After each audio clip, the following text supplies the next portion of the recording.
संयुक्त अरब इमिरेट्सको दुबईमा जारी विश्व जलवायु सम्मेलनको पहिलो सातामा जलवायु वित्त परिचालनलाई सहजीकरण गर्ने सवालमा खास निर्णय हुन सकेको छैन।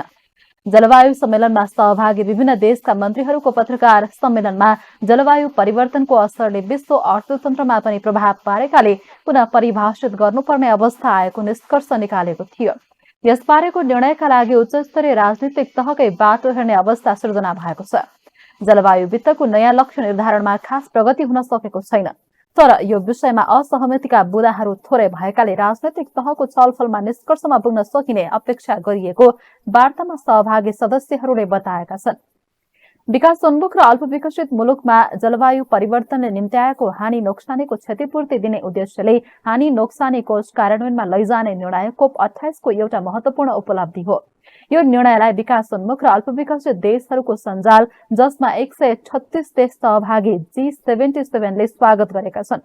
हानि नोक्सानी सम्बन्धी सेन्टियागो नेटवर्कलाई कार्यान्वयनमा ल्याउनको लागि र धनी देशहरूले यसअघि प्रतिबद्धता गरेका 700 मिलियन अमेरिकी डलरलाई छिटोभन्दा छिटो परिचालन गर्न माग गरिएको भए पनि परिचालनको खाका अझै पनि स्पष्ट पार्ने काम भएको छैन। तर सेन्टियागो नेटवर्कको सचिवालय संयुक्त राष्ट्रसंघको विपद जोखिम न्यूनीकरण र संयुक्त राष्ट्रसंघकै परियोजना व्यवस्थापन गर्ने कार्यालयले संयुक्त रूपमा सञ्चालन गर्नका लागि सहमति जनाउनु पनि अर्को महत्वपूर्ण उपलब्धि हो।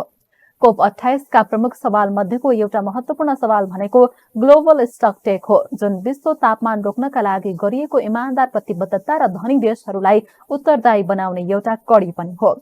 सन् 2025 देखि 2030 सम्मको लागि नयाँ लक्ष्य निर्धारण गरी 2030 सम्म 43% को दरले कार्बन घटाउने कुरा पनि ग्लोबल स्टकटेकको अर्को कार्य हो। यसले हानि नोक्सानीको लेखाजोखा, जलवायु अनुकूलन र न्यूनीकरणको लागि चाहिने स्रोत साधनको विश्लेषण, अल्पविकसित देशहरूको लागि चाहिने क्षमता अभिवृद्धि र आर्थिक र गैर आर्थिक हानि नोक्सानीको विश्लेषण गर्ने विधिको तय गर्नेछ। त्यसैगरी धनी राष्ट्रहरूले आफ्नो कार्बन उत्सर्जनलाई कम गराउन कोइला र खनिजजन्य तेलको प्रयोग कम गर्नका लागि पनि यसले मार्ग निर्देशन गर्न खोजेको छ। जलवायु परिवर्तनको असर न्यूनीकरण र अनुकूलन सम्बन्धी सन् 2015 देखि हालसम्म भएको प्रगतिको लेखाजोखा र त्यसमा देखिएका कमी कमजोरीको विश्लेषण यसमा गरिन्छ। 2030 सम्म हरितगृह ग्यासको उत्सर्जनलाई कम गर्न र विश्व तापमान वृद्धिलाई 1.5 डिग्री सेल्सियसबाट बढ्न नदिन गरिएको विश्लेषण र त्यसका कतिपय बुँदामा भएका सहमतिलाई सकारात्मक मान्न सकिन्छ। तर अझै पनि धेरै विषयवस्तुमा धनी देश र गरिब देशको बीचमा सहमति हुन सकेको छैन। असहमति भएका विषय र सहमति जुटाइएका विषय सहितको प्रतिवेदन उच्चस्तरीय राजनीतिक संयन्त्रमा गएको छ। अब राजनीतिक संयन्त्रले के गर्छ भन्ने हेर्न बाँकी छ। त्यसैगरी जलवायु अनुकूलनको विश्वव्यापी लक्ष्य हासिलका लागि आवश्यक बजेट समेत आकलन गरिएको योजना कार्यान्वयनमा जानबाट रोकिएको छ। यस्तो योजना नेपाल सहित 34 देशले बुझाइसकेका छन्। क्षेत्रगत लगानी, लक्ष्य र अनुगमनको प्रक्रियामा सहमति जुट्न नसक्दा यो विषय नै ओझेलमा परेको हो। यद्यपि सम्मेलनमा नेपाल लगायत पर्वतीय देशहरूमा जलवायु परिवर्तनजन्य जोखिमको मुद्दाले बलियो स्थान पाएको छ। यसले 80% कार्बन उत्सर्जन गर्ने 20 मुलुकहरू र 20% मात्र कार्बन उत्सर्जन गर्ने नेपाल लगायत अल्पविकसित देशहरूले भोगेको जलवायुजन्य जोखिमलाई जलवायु न्यायको हिसाबले वित्त परिचालन गर्नुपर्छ भन्ने कुरालाई पनि स्थापित गरेको छ। यो कुरालाई नेपाल लगायत पर्वतीय धेरै देशहरू, समुद्री टापुका देशहरूले पनि जोडतोडका साथ उठाएकाले आगामी दिनमा जलवायु वित्त दयाले होइन अधिकारले पाउनुपर्छ भन्ने कुराको वकालत गरेको छ। यसैबीच नेपाल सरकारको तर्फबाट विभिन्न विज्ञ समूहमा रहेर वार्तामा सहभागी भएका विज्ञहरूले पनि सम्मेलनको पहिलो सातालाई सकारात्मक नै लिएका छन्। र हाम्रो जुन टार्गेट हो 1.5 डिग्री हो, त्यो टार्गेट एचिभ गर्नको लागि चाहिँ के प्रगति भयो त भनेर त्यसको समीक्षा भएको छ र त्यो समीक्षामा पनि बुदागत रूपमा छलफल हुँदाखेरि चाहिँ अबको नयाँ टार्गेटहरू कस्तो सेट गर्नुपर्छ भनेर 2025 सम्मको लागि चाहिँ अहिलेको जुन 100 बिलियनको मोबिलाइजेसन 100 बिलियन या 100 अरब बराबरको चाहिँ लगानी जुन अल्पविकसित देशहरूमा चाहिँ गर्ने भनेर धनी देशहरूले 10 वर्ष अगाडि गरेको कमिटमेन्ट थियो, त्यो कमिटमेन्ट पनि पुरा नभएको गुनासो पनि छन्। विश्वव्यापी अनुकूलनको मुद्दा अर्को कपका लागि धकेल्नु पर्ने दुःखद पक्ष भए पनि अन्य समग्रतामा भने पहिलो सातामा भएका छलफलहरू सकारात्मक नै रहेको प्रतिक्रिया उनीहरूले दिएका छन्। जलवायु वित्त जुन अन्तर्राष्ट्रिय रूपमा उपलब्धता छ त्यो आफैमै कम छ। तर जति कम भए पनि हाम्रो जस्तो मुलुकहरूले त्यो जलवायु वित्त चाहिँ पाए कि पाएन भन्ने सवाल चाहिँ हामी जहिले पनि त्यसरी हेर्छौँ।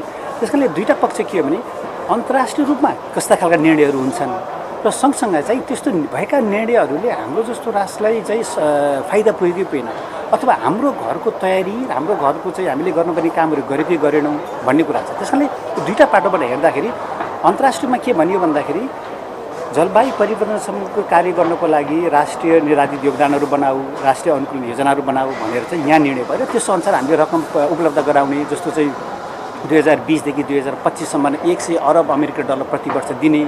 यसअघि प्रधानमन्त्री पुष्पकमल दाहाल प्रचण्डले उच्चस्तरीय बैठकमा सम्बोधन गर्दा हिमाल क्षेत्रका समस्या र तिनलाई क्षतिपूर्ति तथा अनुकूलनका कार्यक्रमतर्फ विश्वको ध्यान केन्द्रित भएको पाइन्छ।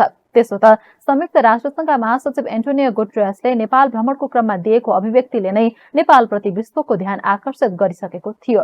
कार्बन उत्सर्जन घटाउने के हो त मुख्य उपाय भन्दा विशेष गरी पेट्रोलियमको प्रयोग, फोसिल फ्युलको प्रयोगलाई कम गर्ने। त्यसले गर्दा यो कपको एउटा विशेष आकर्षण चाहिँ कसरी हुन्छ, यी सबै एजेन्डाहरूमा छलफल गर्दै जाँदा विश्वले कार्बन उत्सर्जन घटाउन र पेट्रोलियमको प्रयोगलाई कम गराउन के गर्न सक्छ भन्नेमा धेरै छलफल भइरहेछ। जुन पेरिस एग्रिमेन्टको सम्झौता होइन समीक्षा छ, त्यसमा के विषयमा छलफल गर्ने भन्ने दस्तावेजसम्म तयार गर्न सक्छ। लामो छ, 28 पेजको छ। आज त्यसको होइन तेस्रो होइन संस्करण, थर्ड इटरेसन आउने चाहिँ हामीले अपेक्षा गरेको छौँ। त्यो अलिक छोटो हुन्छ होला र त्यसमा अप्सन्सहरू अलिक क्लियर हुन्छन् होला होइन, कसले के मागेको भन्ने कुराहरू। अब समग्रमा हेर्दाखेरि पहिलो हप्तामा छलफल प्रगति उन्मुख नै मान्नुपर्छ। हिमाल तथा पर्वतीय क्षेत्रका मुद्दा र तिनले जनजीवनमा पारेको प्रभावलाई कम गर्न अनुकूलन र दिगो हानि नोक्सानीको निशर्त क्षतिपूर्ति उपलब्ध गराइदिनु पर्ने विषयमा विश्व समुदाय सकारात्मक देखिएको छ। सम्मेलनमा नेपालका तर्फबाट उठाउने एजेन्डामा विश्व समुदायलाई सकारात्मक बनाउनका लागि वन तथा वातावरण मन्त्रालयले आफ्ना एजेन्डा राख्नका लागि विभिन्न विषयगत विज्ञहरूको टोली गठन गरेर आफ्नो उपस्थित बलियो बनाउने कार्य गरेको देखिन्छ। नेपालले यसपटक कोपमा आफ्नो छुट्टै पेभिलियन पाएको छ। सम्मेलनमा हिमालय क्षेत्रको मुद्दा उठिरहेका बेला नेपाल पेभिलियनमा दर्जन बढी विषयगत क्षेत्र लगायतका नेपालको हिमाली क्षेत्रमा जलवायुजन्य परिवर्तनका कारण जबरजस्त भइरहेको बसाइसराईको विषय प्रस्तुत भएको छ।